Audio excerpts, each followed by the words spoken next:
In this video, we're going to give an overview of the types of markets that you might encounter in an economics class. And we're going to get a little bit precise with our language because you'll hear words like perfect competition or monopoly or oligopoly a lot in economics and frankly, even in your broader life. Now, before we even go into those terms, I will differentiate between what's sometimes referred to as a product market and other markets that are referred to as resource markets. Now, a product market is a market where the output of that market, what the market is producing or what it's buying and selling, it is something that people will consume. And it doesn't just have to be a physical product. It could also be some type of a service. So examples of product markets, it could be the market for shirts. It could be cars. Or it could even be a service. It could be tax preparation. Tax preparation. These would all be product markets because it's something that people would consume. And I would call this consumer tax preparation, not business tax preparation. So this is consumer tax preparation. Now, based on my clarification, you might guess what a resource market is all about. These are markets for the inputs into other products or into the production of other even resources. So these would be your famous inputs of or factors of production. So it could be, for example, the market of labor. It could be something like farmland, where farmland is used to produce something else. It could be the market for capital goods, maybe robots for factories. But either way, whether we're talking about product markets or resource markets, we can think about them in broad terms based on how many players there are in the market and how differentiated the players are in the market and how much control they have over the price and how are the barriers to entry. So let's set up a spectrum here to explore that a little bit. So I will set up a spectrum. Now, the extreme end of the spectrum right over here, when you only have one player in the market, or actually let me just say one firm, because player is not really clear what I'm talking about, whether I'm talking about a buyer or seller. One firm in market, and let's say many buyers.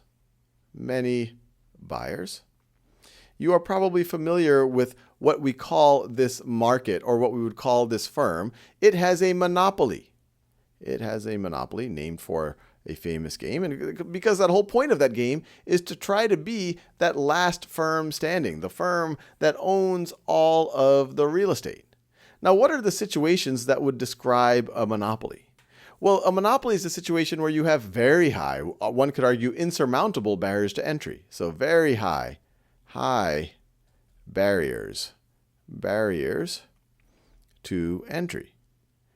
And monopolies can sometimes be controversial, but they're not necessarily illegal. In fact, in many countries, a monopoly can be granted to a firm through things like the intellectual property or through patents. For example, a drug company, if it discovers a cure for a drug or something to maintain a drug, well, they might be granted a monopoly for that pill for some period of time. And the government does that so that they can recoup their investment in all of the R&D that they actually produced.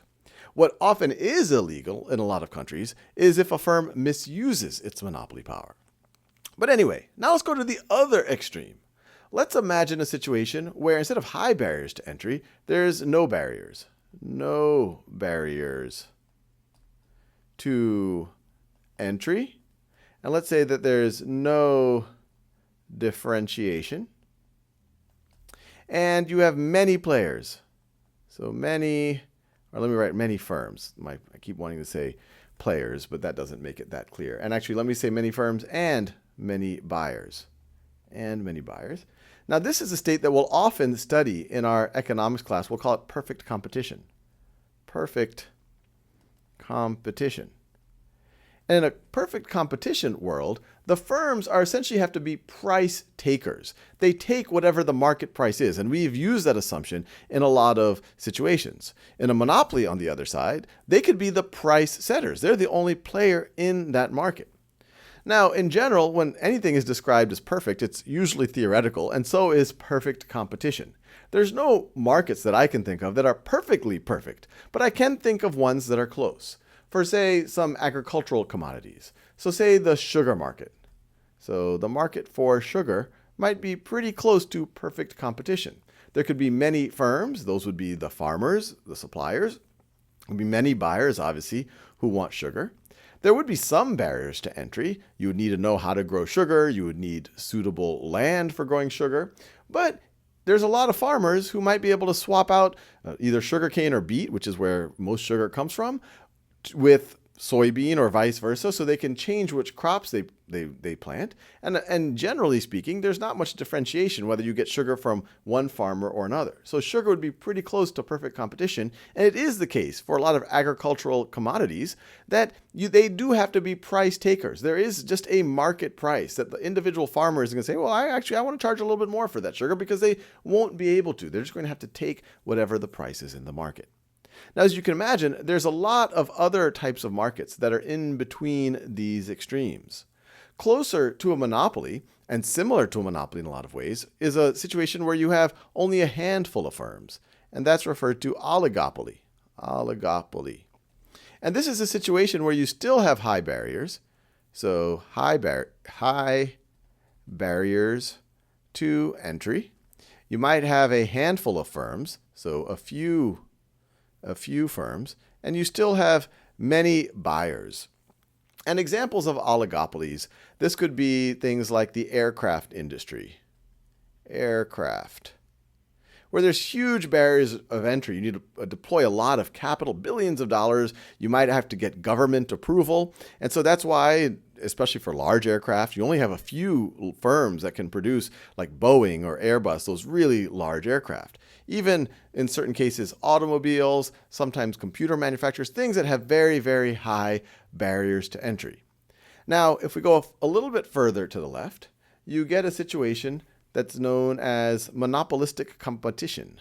Monopolistic, it's fun to say, competition. And this you could view as right in between, depending on what you're thinking about. So this is a situation where there's low barriers to entry, low barriers to entry. There's many firms, but you do have differentiation. So you can tell the product of one firm for another.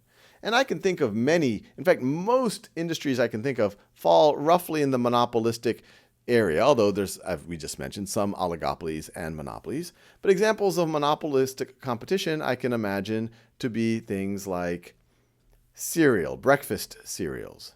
In the breakfast cereal industry, there's many firms. There's generally low barriers. There's some barriers, but they're pretty low. If you want to start a cereal company, a lot of folks might be able to do it. But there is some differentiation. Some say, hey, our cereal is more delicious and it's sweeter, while others say our cereal is more nutritious, and they build a brand and they do marketing, et cetera, et cetera. And because there is some differentiation, there's a little bit more ability for the individual players, unlike in perfect competition, there's a little bit more ability for them to dictate their price. They might say, hey, we're a premium product, people think we're healthier, so we might be able to charge a little bit more. You can almost imagine that they have their own unique demand curve because of that differentiation. You can imagine the market in something like, shirts. That's another example, where a lot of folks can produce shirts, but some people might be able to differentiate themselves. They're more stylish, there's better quality, they advertise, they build a brand. And so once again, that would be monopolistic competition. So anyway, the big picture here is really just for you to get familiar with these words. What do they mean? And in what context, or what will they imply about the differentiation or the number of firms? And actually, before I leave, I'll throw out one other word that you'll hear a little bit less than what I just talked about. And it sounds like monopoly, but it is monopsony. And I'm going to do this in a unique color here. Let me see. I haven't done anything in this salmon yet.